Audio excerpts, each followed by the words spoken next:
Now recording. So loud and scares me all the time. Oh no, I'm sorry. I think, oh no, they're not even at like 200%. They're like at 80% already. All right. Craig has a bit of twang. I never noticed that until I was talking about twang during this lesson. But that's something I got to introduce for my Craig impression. Now recording. Now recording. Now recording. Now recording. Ugh, that hurts my throat. Good idea. Water. Where's my water? Yeah, it's back there.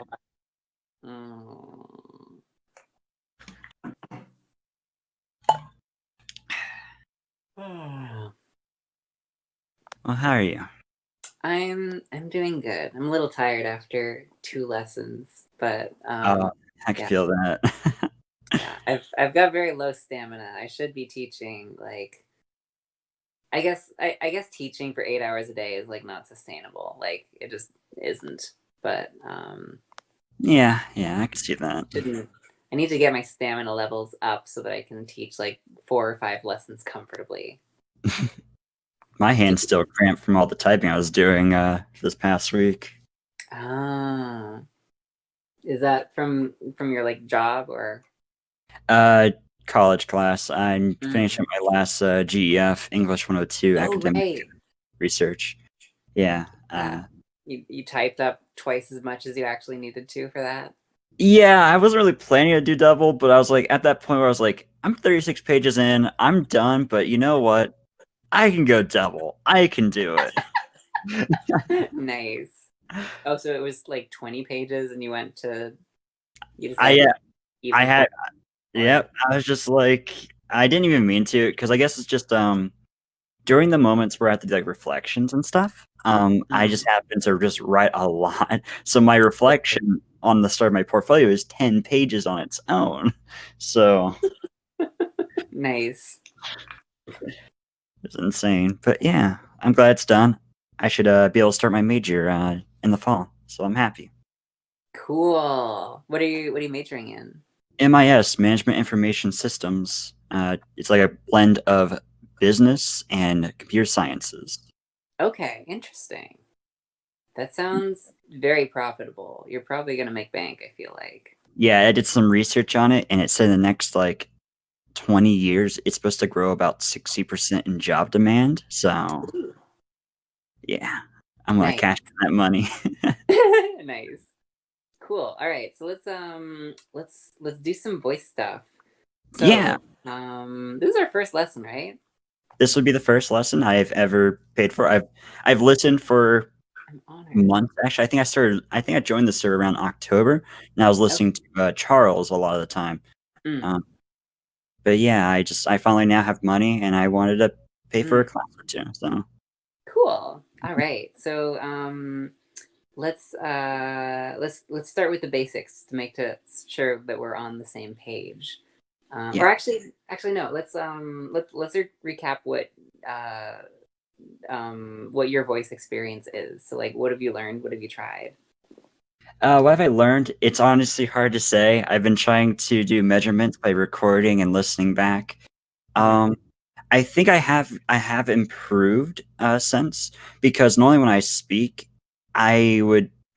one thing I have definitely done just for myself is I've added a lot more expression in my speech, because a lot of time I used to be a monotone in my speaking. Oh yeah, same. It felt a lot more masculine in that sense. So now that I've kind of just upped my voice a bit, I think just a little bit of a pitch increase when I started, and it has gone a while, but I can say the changes is very minimum.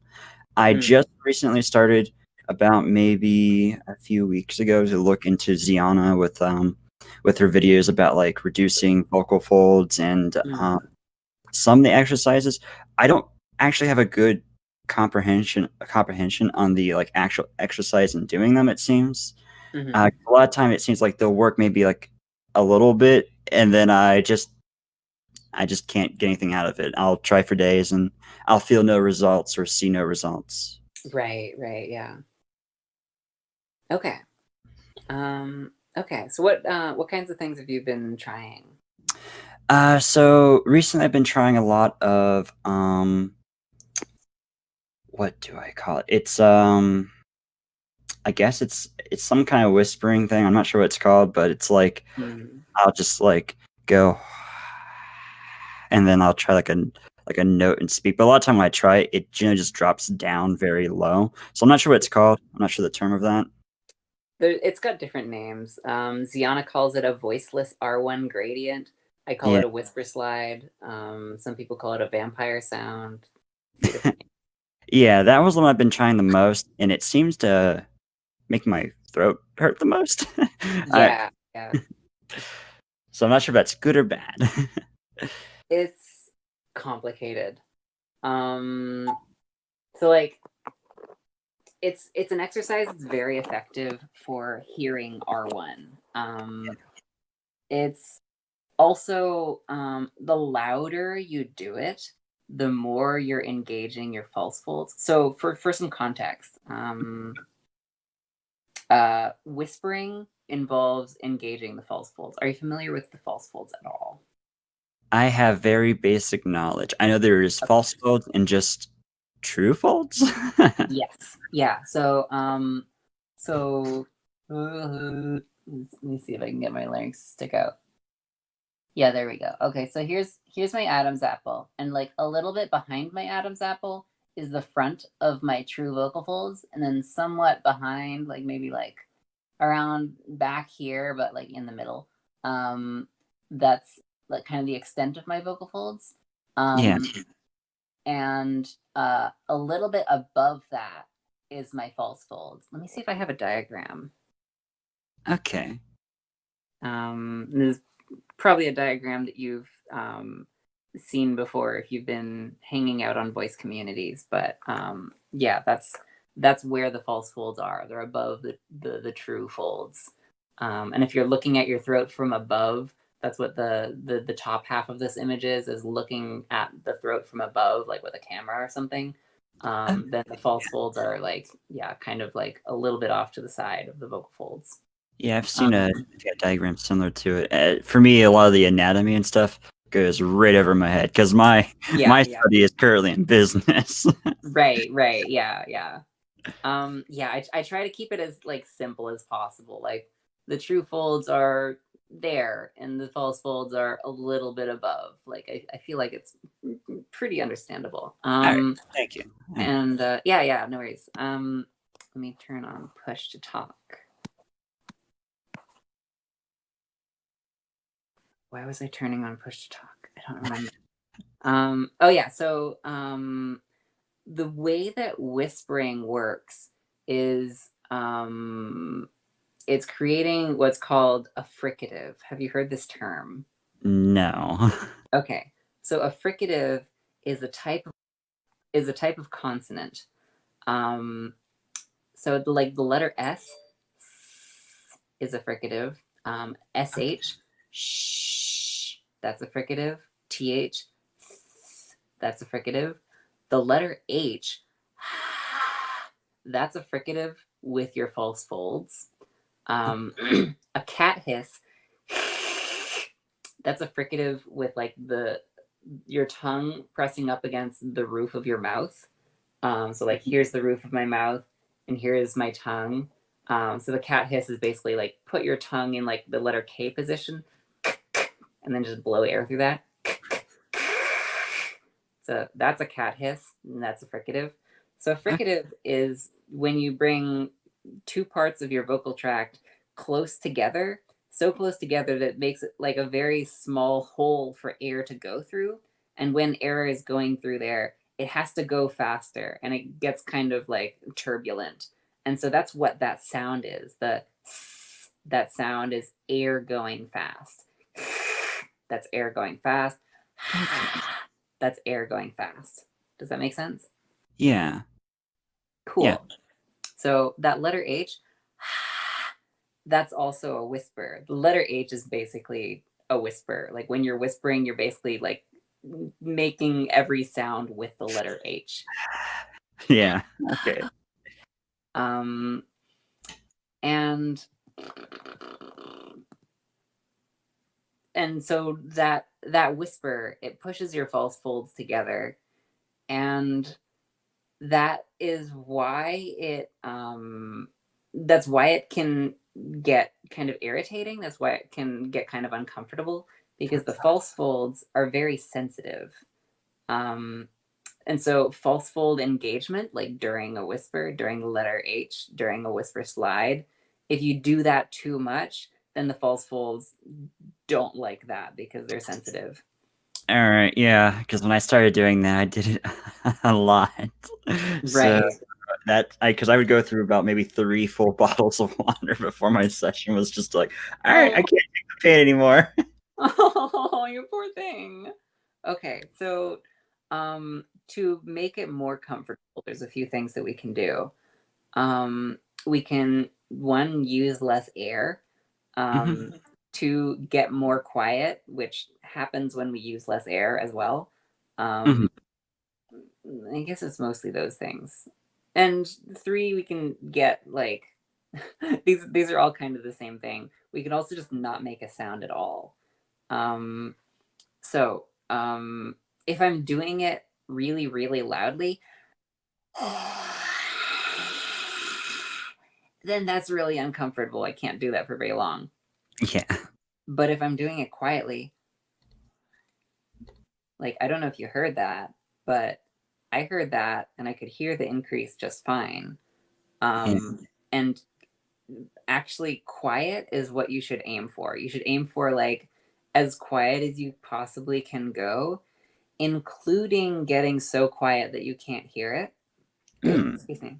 okay. Because once you're practiced enough, then you don't need to hear the sound anymore. So I can actually like do it without whispering at all, without exhaling at all, like Oh, wow. Yeah, okay. And you can, yeah. like, feel it, I guess, on your own end, so Pretty that's much, yeah. Like okay. personally, my larynx sticks out a bunch, so I could like kind of feel it on my neck. Yeah, But I also like know that I'm doing the motion correctly because like I've done that so many times on the first try, so I know what muscles are involved. Like if okay. you can do it on command, then you can probably do it without breath on command. Give that a shot.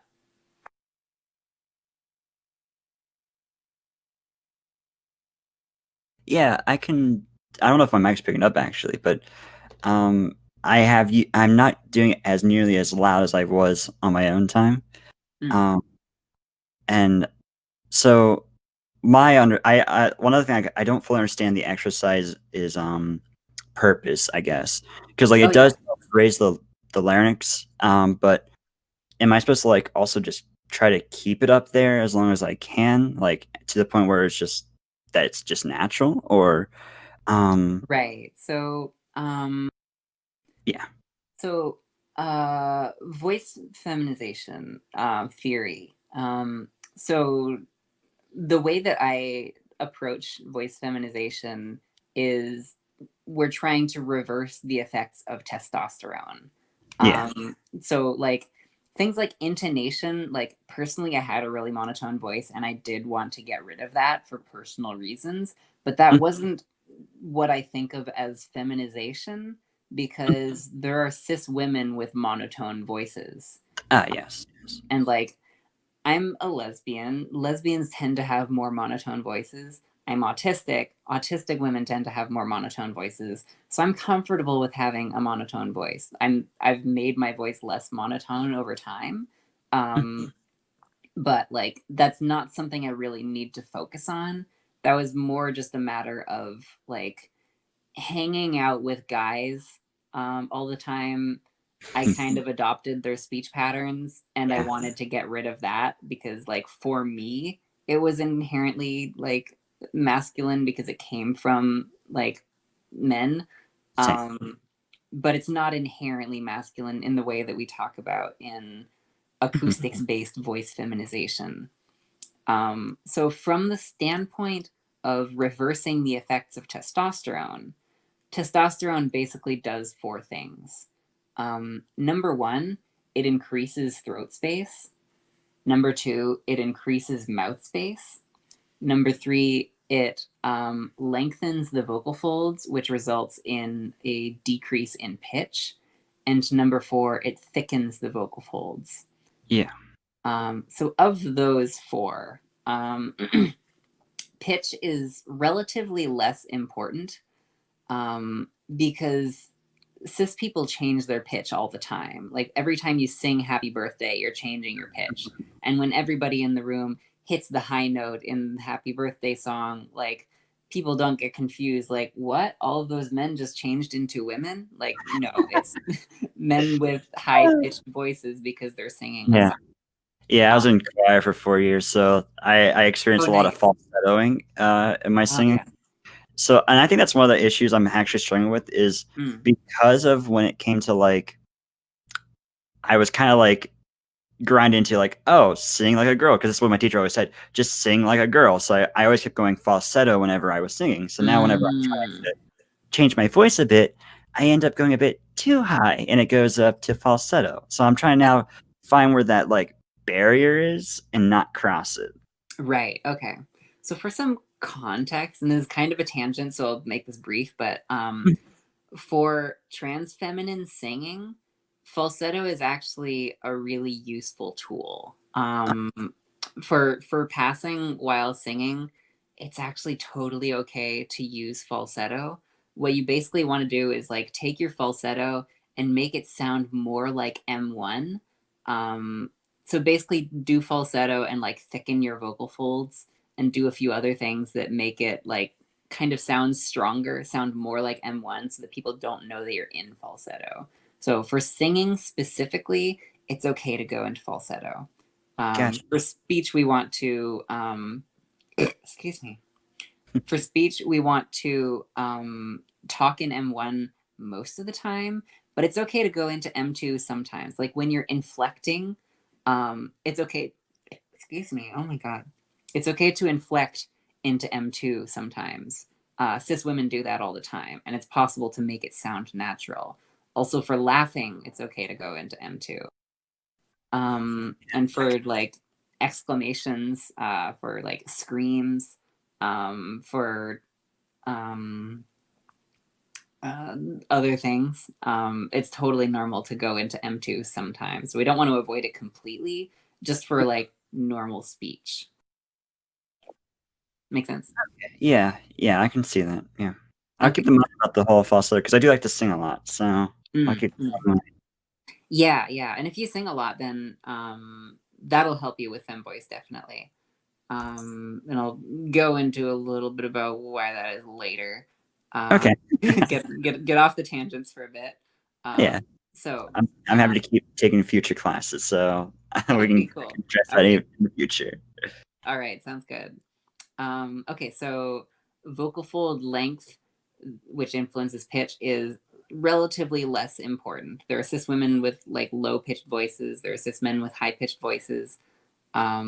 So and it's less important because we hear men talk and sing at high pitches all the time, and because we hear women talk and sing at low pitches all the time. So it just doesn't really become as associated with gender as these other things. Okay. And I guess to demonstrate, like, here's me talking with a really low pitch with the same resonance and everything, the same vocal fold thickness, and like I still sound like about as feminine as I did. My voice is kind of in the androgynous range already, so this is probably like not like helping, but I probably didn't get much more masculine when I did this. And similarly, when I talk at a really high pitch, then well, actually, people tell me that my voice becomes more feminine when I talk at high pitches, so maybe that happened personally because I talk like in the male range personally. Yeah. So you probably heard an increase in feminization when I talk at high pitches, but for most people, that's not as much the case. Yeah. And then mouth space is another thing that's relatively less important. And that's again because cis men and cis women change the amount of mouth space that they're using all the time. Because talking involves changing mouth space. Like if I'm talking like if I'm talking like you can see my tongue moving around all the time. Yeah.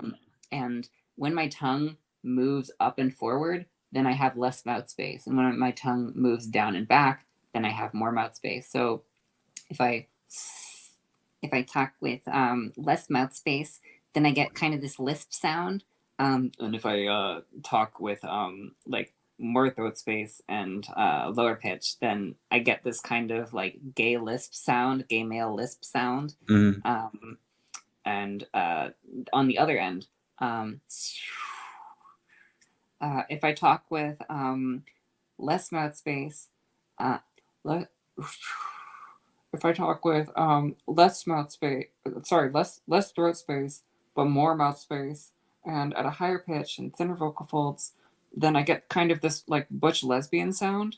Um, and so this is kind of something that some cis gay men and some cis lesbians do, is they change the amount of mouth space that they have in order to kind of reflect some internal identity stuff.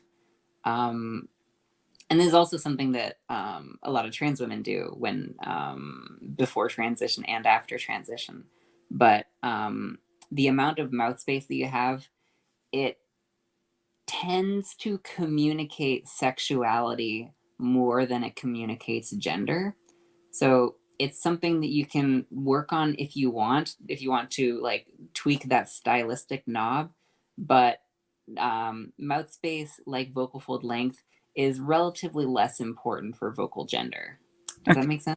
Yeah, I can understand that because like one of the things I remember talking to just like a friend. I wanted to avoid like I hate saying it, like sounding like a gay guy. I didn't want to sound. Yeah, yeah, yeah. So the gay guy sound, um, it's very common to get that if you're focused on reducing mouth space, which is a very normal thing to do intuitively because mouth space is relatively easier to hear and throat space is relatively harder to hear. Mhm. So like this sounds brighter. It sounds more like it sounds like I'm changing something, but it's not making me sound more feminine. It's making me sound more like gay male, Yeah.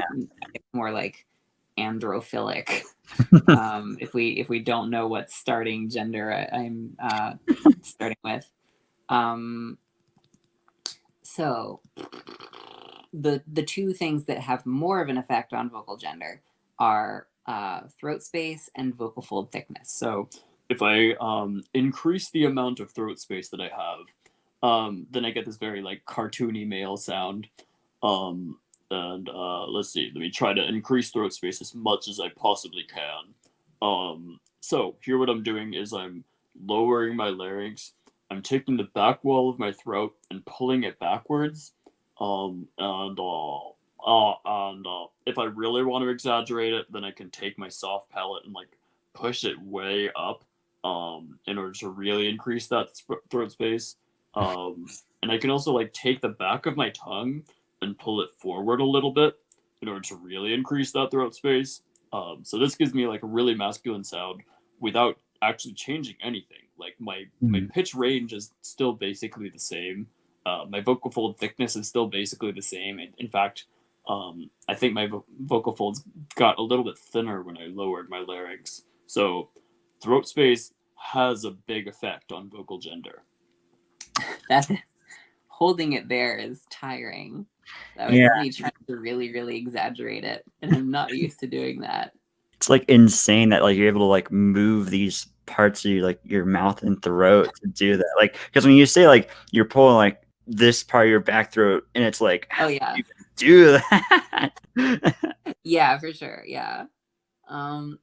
For me, um, I've been doing this for years. I think when I first watched Yu-Gi-Oh in whatever year that came out, and I was trying to imitate the voice actor of like Dark Yugi or whatever. Yeah. Um, so that was kind of the foundation of like the guy voice that I do.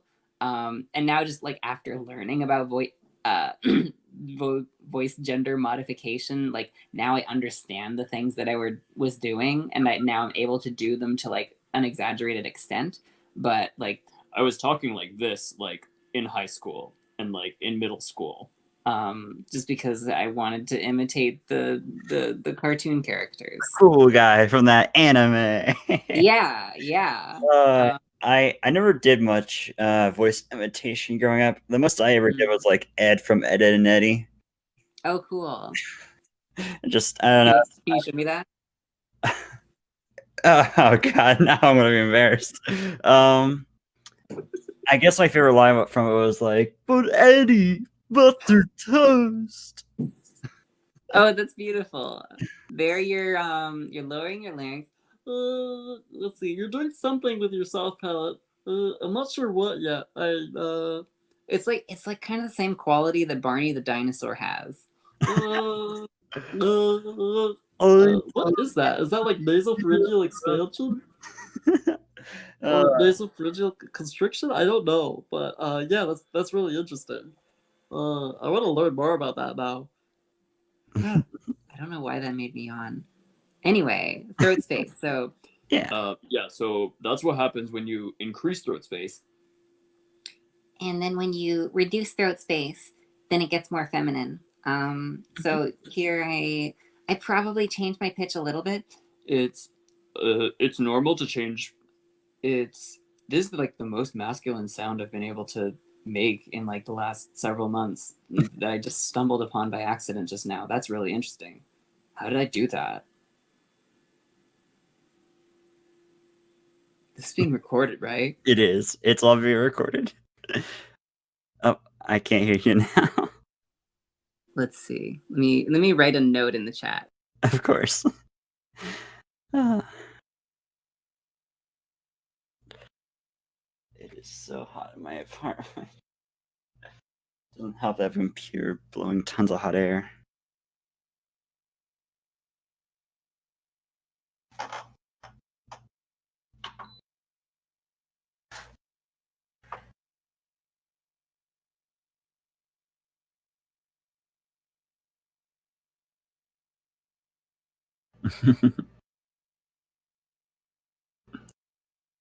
Hopefully, there's no background noise on my end.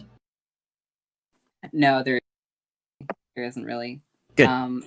Yeah, so okay, so here's me talking at around this pitch, and then here's me talking with reduced throat space, so I know that I'm aiming for about the same pitch. So yeah, it does sound like more feminine. It sounds better if I increase my pitch somewhat, just because like larynx height and pitch are to a certain extent tied together, and like it's possible to counteract that tendency, but for me, it sounds more natural if I also raise my pitch, but for the sake of giving like an honest demonstration, like this is what it sounds like when I'm talking at the same pitch range. And this is what it sounds like when I'm talking at also the same pitch range and just modifying Throat space. Oh, wow. Okay. Yeah, Yeah. no, throat space is a big contributor in that. Wow. Yeah, yeah. So when people talk about R1, I'm sure you've heard this term if you've been hanging around in voice communities. Definitely. R1 is just a measurement of throat space. So that's why people like rave about like raising their R1 and stuff. It's because yeah, it has this effect. Gotcha. All right. Yeah, R1. I now know that term. Yeah, a lot of these terms I don't know. Like I hear them all the time. I'll try to look them up, and I'll get like a very interesting description and term for it, and it's like, okay, well, I guess I'll learn later. Yeah, it's annoying because they're like pretty simple concepts, but it's really hard to find definitions. Like R1 is just throat space. It's just how much throat space you have. That's like really simple, but people never describe it that way. Yeah. Yeah, so that's throat space, and as you've seen, it's pretty significant. And then vocal fold thickness is the fourth one. This one I'm not as good at modifying. I'm still learning how to do it, so I'll give like maybe a less good demonstration, but I'll do my best. So like this one, I still have to use an exercise to induce it in myself. So like I'm here. What I'll describe what I'm doing so that you have some context for this exercise. Basically, like here's here's my throat. This is like this is my vocal folds. They're sticking out of the side. They're sticking out of the sides of my throat, and when they're thin, they're sticking out less from the sides of my throat, and when they're thick, they're sticking out more from the sides of my throat. And the way that I'm thickening and thinning them is by tensing and relaxing the muscles that run through them. So when I tense like any muscle, it gets thicker, and when I relax it, it gets thinner, just like my bicep here. Yeah. And so similarly, when I tense my vocal folds, they get thicker, and when I relax them, they get thinner. So this exercise that I'm about to do in order to demonstrate vocal fold thickness is alternating between relaxed exhalation, which does not require those muscles, therefore the vocal folds like relax and get thinner if I'm able to induce that relaxation, which can be tricky. It can be hard to relax sometimes. And that happens to be true of the vocal folds. But yeah, when I relax, my vocal folds are getting thinner. And when I'm switching to M0 vocal fry, which is like this really low, meaty vocal fry, that really, yeah, so that really thick vocal fry involves thickening the vocal folds, so that like a lot of that meat is flapping in order to get that nice loud sound. Yeah. So that's how I personally that's one of the most effective exercises for me for thickening and thinning my vocal folds. So I'll demonstrate that now finally. So Mhm.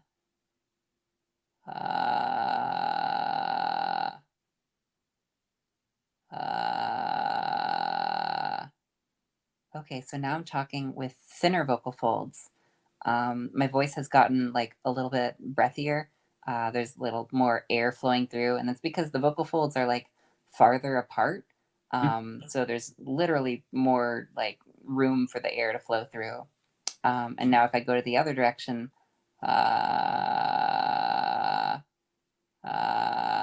okay, so now my vocal folds are thicker. There's less air leak. I sound louder. I lost you. My voice sounds kind of harder, kind of harsher. And ultimately, pardon? I said okay. I was saying okay. My bad. Okay, yeah. Yeah, so, yeah, so thicker vocal folds and then thinner vocal folds. So there's a pretty significant difference there. Okay. It kind of seems similar to the exercise I was doing, I think, last night with the recording I posted. Oh, okay, yeah. Yeah. So they were doing like is that something like that? It was like yeah, it was like it was hey, I guess it's a bit more thinner now when I do that. I don't know what it's called. It's something I picked up when I was looking around. Yeah, okay. So there's kind of two components to thinning the vocal folds. So there's thinning them themselves by relaxing the muscles that run through them, Yeah. and then there's bringing the vocal folds closer together so that you reduce that air leak. So that exercise, it probably does a little bit of both of those. Let's see how to describe how it works. I guess, yeah, this is worth going into. Let me turn off push to talk.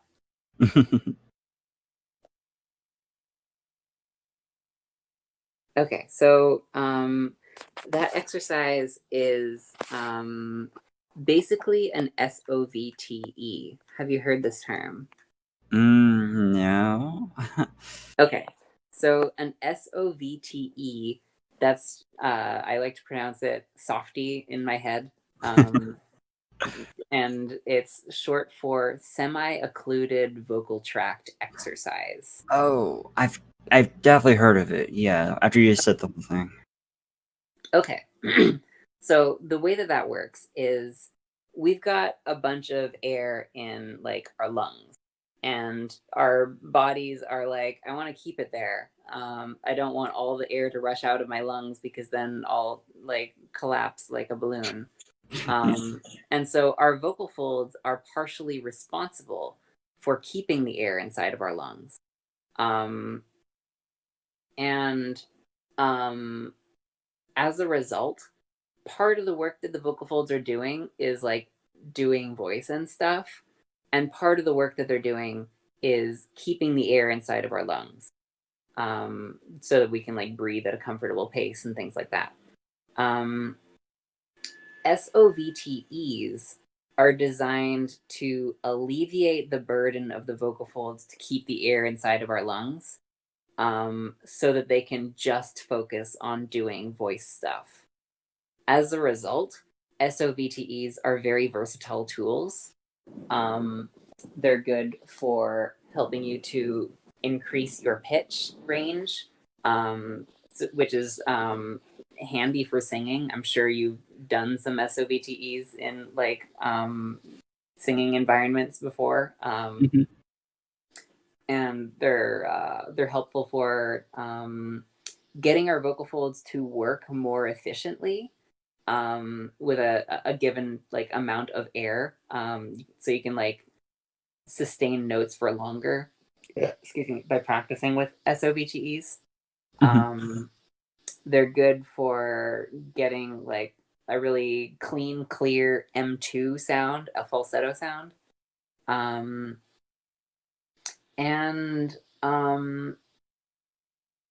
probably this exercise is about thinning your vocal folds using an SOVTE. So it makes sense that that would work because using your vocal folds efficiently can mean using less muscular effort, which can mean reducing how thick your vocal folds are by relaxing the muscles that run through them. Okay. So, some examples of SOVTEs, and I'll hop back on push to talk for this. If we look at the far left side, there's literally the letter M. So that's that completely blocks air at the mouth and then lets air go through my nose. And it's harder for air to go through my nose than through my mouth, but it's still pretty easy, which is why the letter M is on the far left side of the graph, Gotcha. because it does relatively less occlusion of air. If we go to the far right side of the graph, straw in water, I happen to have a straw and very little water left. Thank goodness I saved. So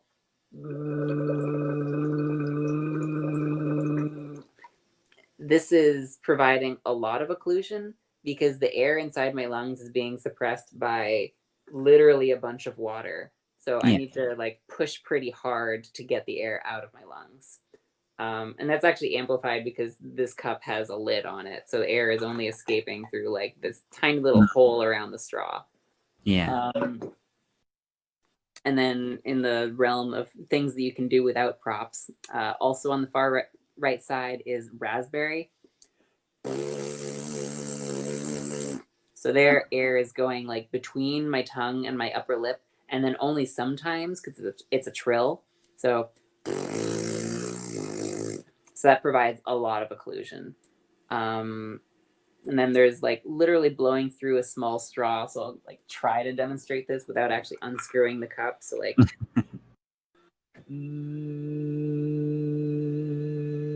so that also provides a lot of occlusion. And like the smaller the straw, the more occlusion because less air can go out.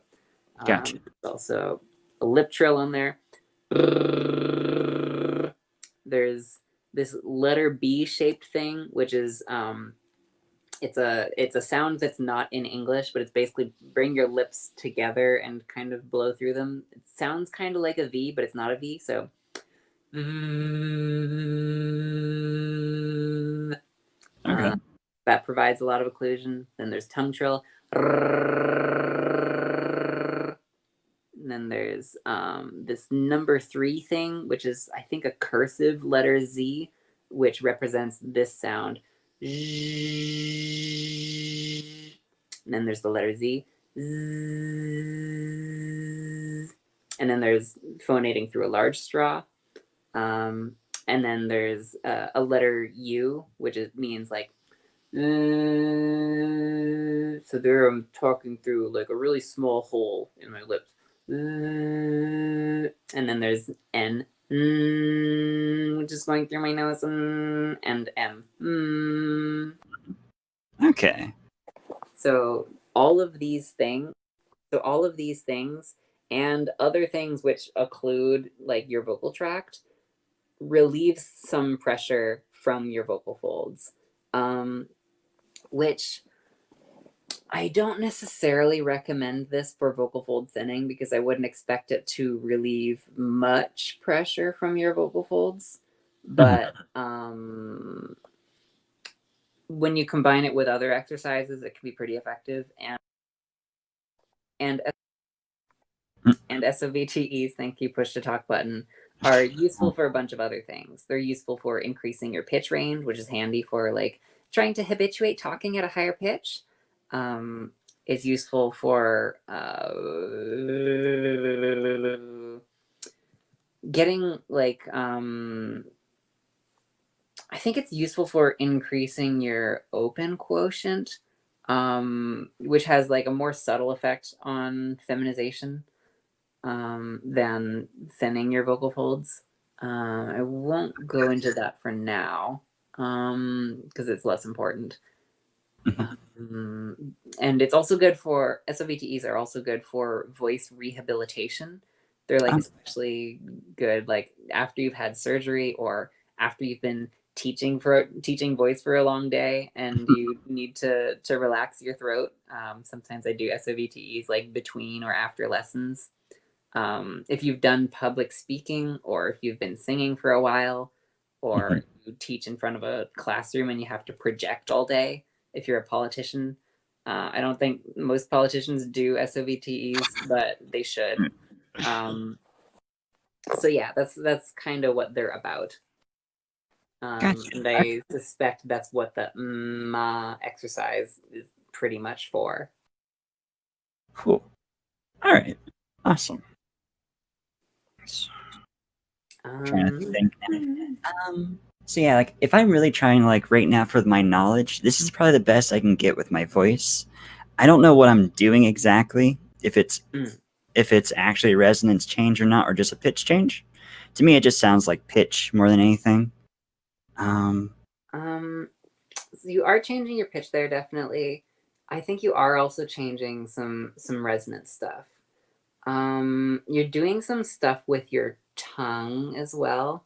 Let's see. I'm not really sure how to describe what you're doing with your tongue, but it might be like a reduction in mouth space via your tongue somewhat. I do know, and it doesn't. I don't always feel this, but I do feel like my tongue is a bit more like it's up in reducing space, is what it feels like. But it doesn't always feel like that, so it's weird that it's inconsistent with it. Okay.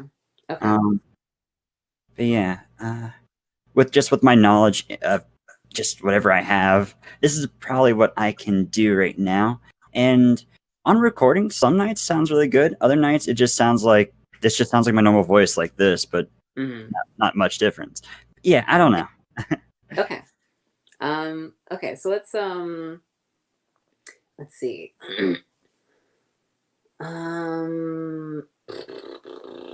Let's play with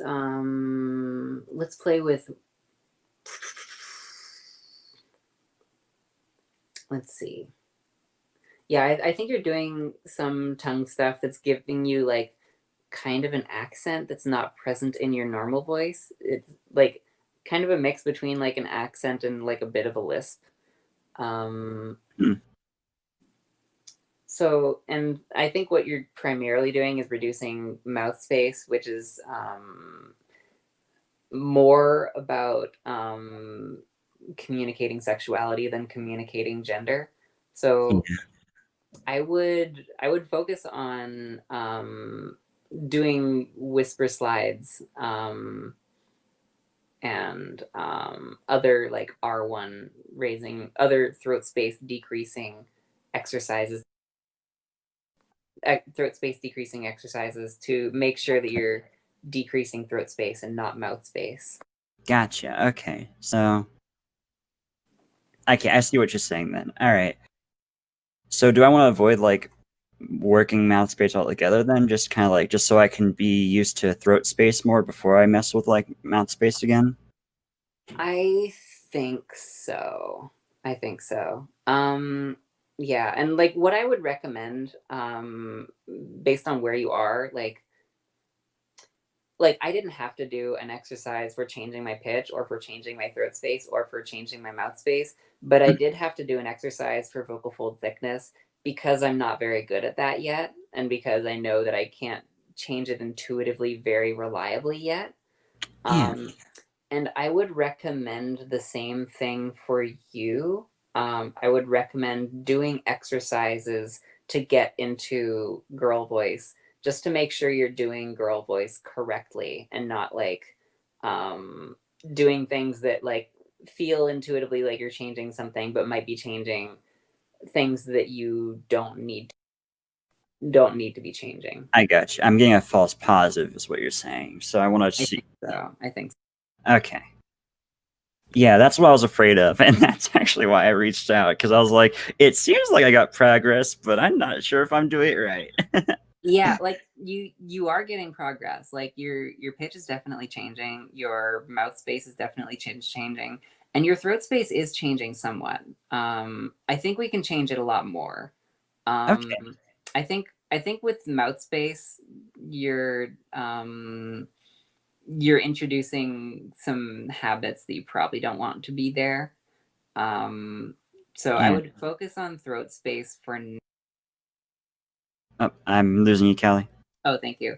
I would focus on throat space for now, and honestly, when you change throat space, a lot of us tend to change mouth space like proportionately, intuitively anyway.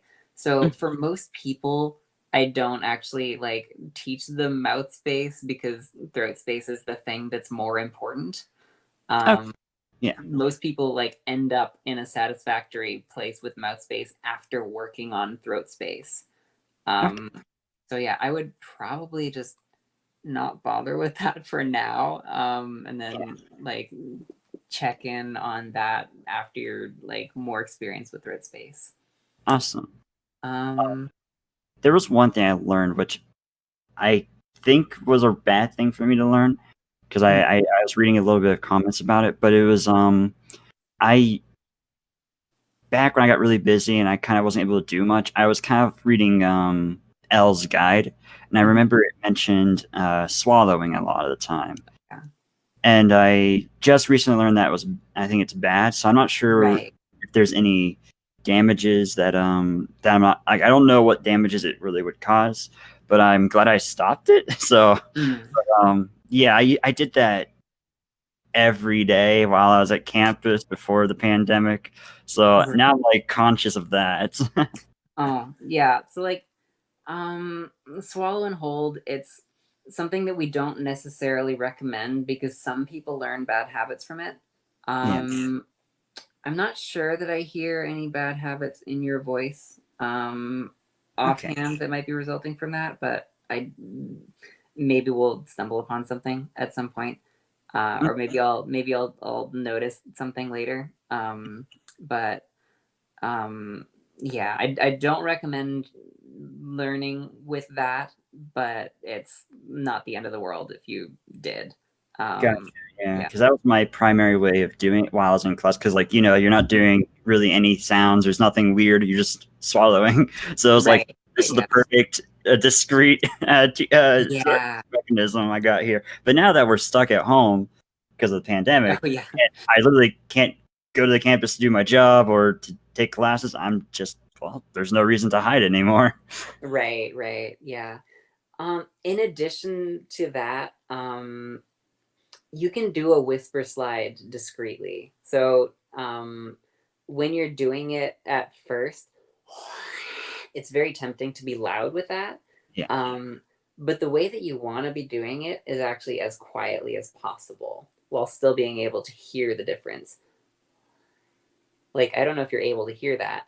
No, that was silent. Okay, it was not silent to me.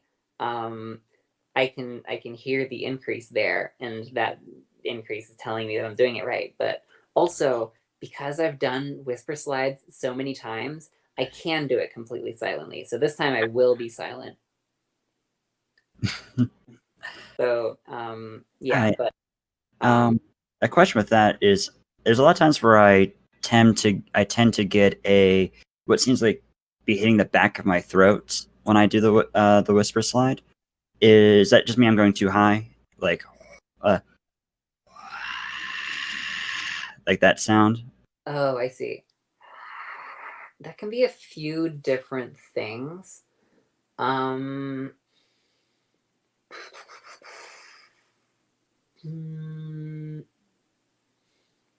think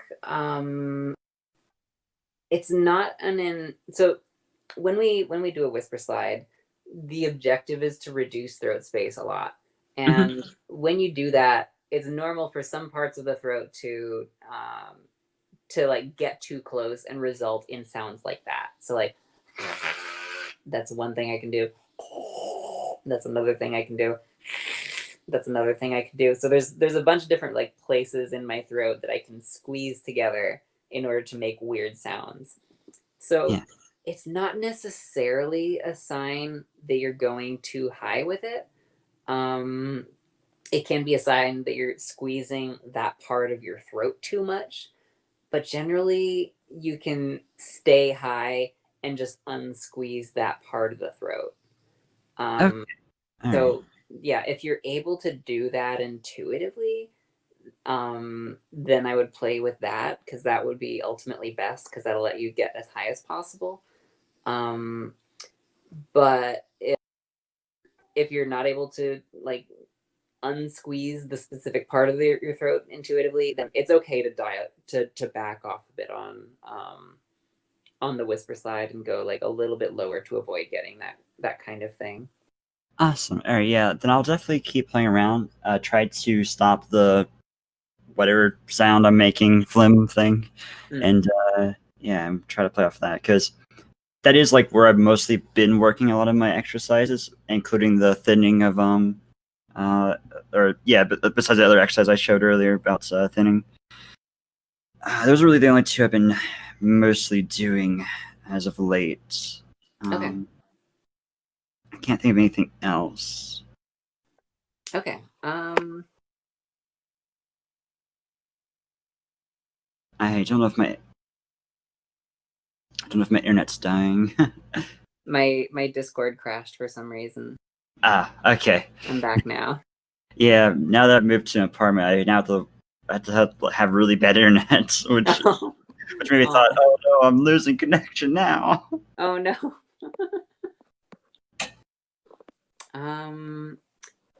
So we started this an hour ago, right? Yeah. Okay. Yeah. So we've got about 5 minutes left. Let's take some notes on stuff that we talked about. Yeah.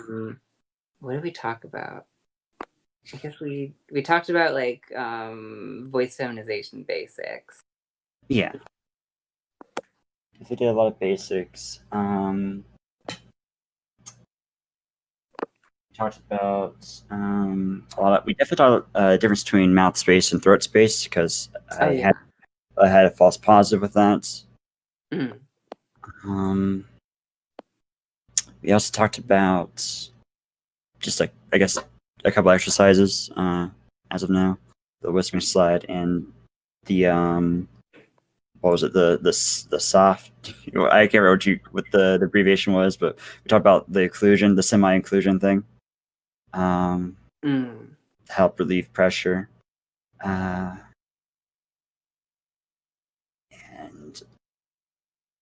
I mean, I think there was a little bit more just like background information about me, but that's not necessary. Okay, so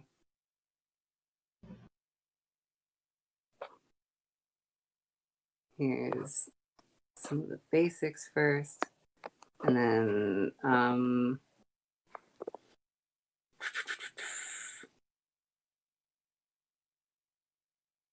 yeah, and then yeah, let's include some of your background so that I can remember. So I guess like I never really played around a lot with voices. I remember that's one of the things we talked about. We talked about my experience in choir and singing with falsetto, which we mentioned for that'd be useful for singing feminization. Yeah. So I'm keeping that in the back of my mind at least. Yeah. Um, Okay, yeah. Practiced with swallow and hold. yeah, the swallow hold thing. Practiced with mmmaaa. I wish I knew the names of all these exercises because it seems like the name is just more subjective. Yeah. Yeah, I guess I would describe ma as like an SOVTE basically. Yeah. Um, And I can copy this onto the channel that I have on your server. Oh yeah, absolutely. Yeah. Let's see. So throat space.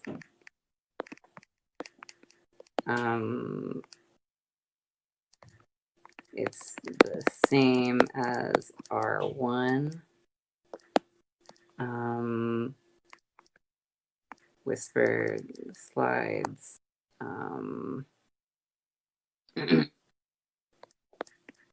Are a good method of practicing. Oh man, my throat's already sore just from just talking to you. Wow. Oh, drink plenty of water. Yep, I'm already out of this bottle. Got some orange juice on the side though, so I'll drink that. And then mouth space. Easy to change intuitively. Yes. You tend to change mouth space more than throat space when you feminize intuitively. And then we didn't really talk about pitch much, so I won't write anything there. And vocal fold thickness. Didn't really talk much. Well, I guess I gave a mini lecture on that. A mini lecture on what was it? Vocal fold thickness. Oh yeah. Let's see. So I know you mentioned something about open quotient or something like that. You mentioned you talked about that later. Open quotient, yeah. Quotient. Not really familiar with it, but I do remember the first time I did come to the server, Charles was talking about open and close, and I was like, I don't know what those terms mean. I just want to listen. Yeah.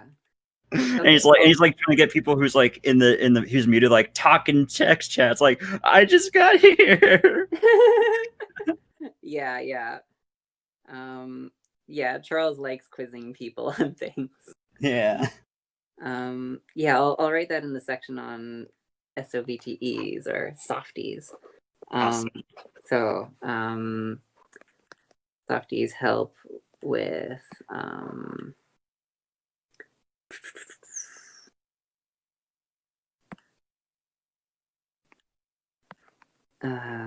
increasing pitch range.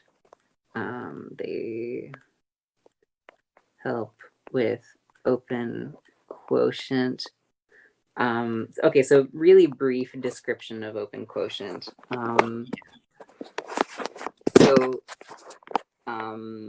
The reason we talk about it is because it's affected by vocal fold thickness. So testosterone thickens the vocal folds, and as a let me just start 5 or 6 sentences before finishing the first one.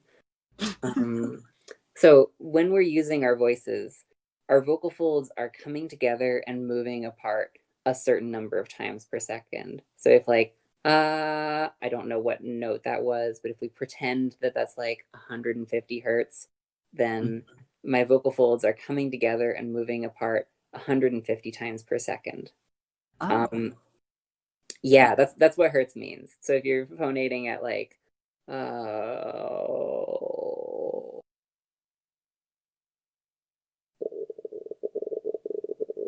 those individual pulses, that's Yeah. like individual air bubbles moving between my vocal folds. So when you go really, really low in vocal fry, then you can hear those individual pulses. But most of the time, it's just going so fast that we can't count it. Okay. Yeah. So um, you're.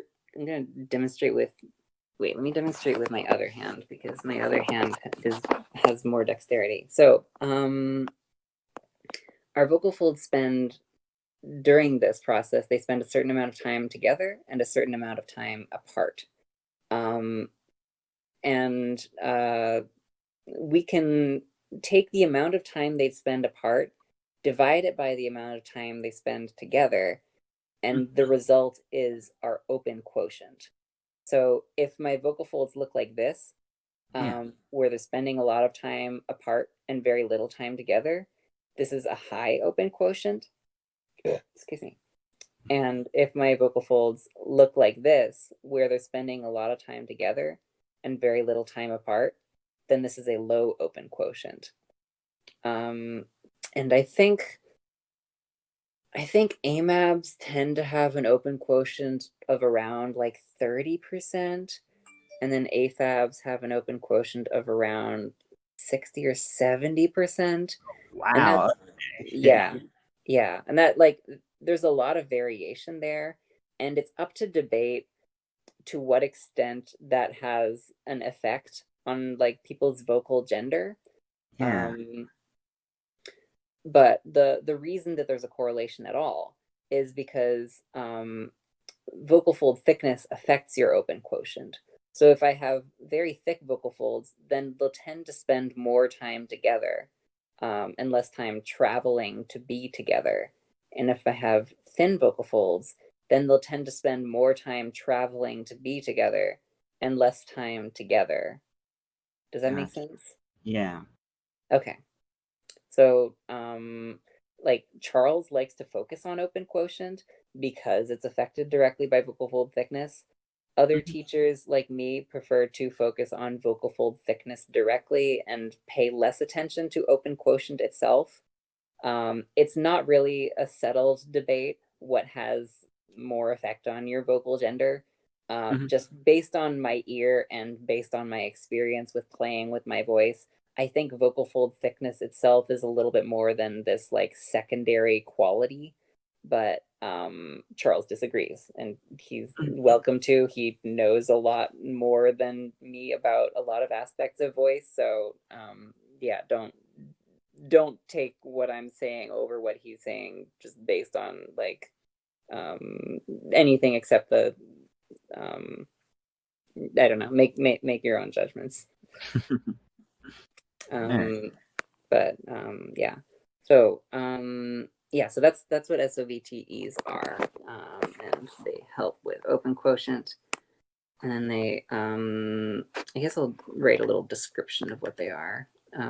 So the vocal folds work hard to keep air inside our lungs, and SOVTEs alleviate them of that burden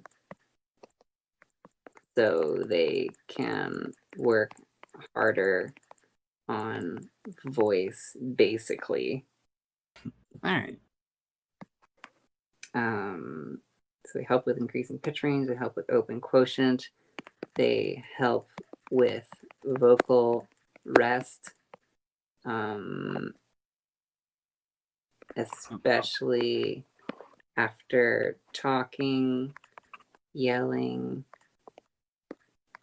or singing for a long time. Yeah. Did we talk about anything else? I'm trying to think. That might be the gist of it. Was there anything else?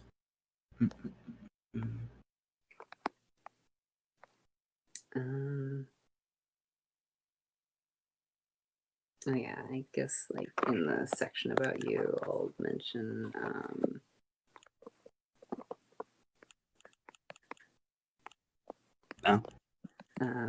and when you're feminizing intuitively, there's like some increase in pitch. Oh, when I was showing the example of what I can do right now. Okay. Yeah. Yeah, okay, I got you now.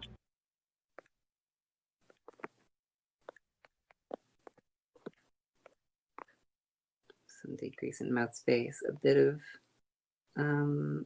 decrease in throat space.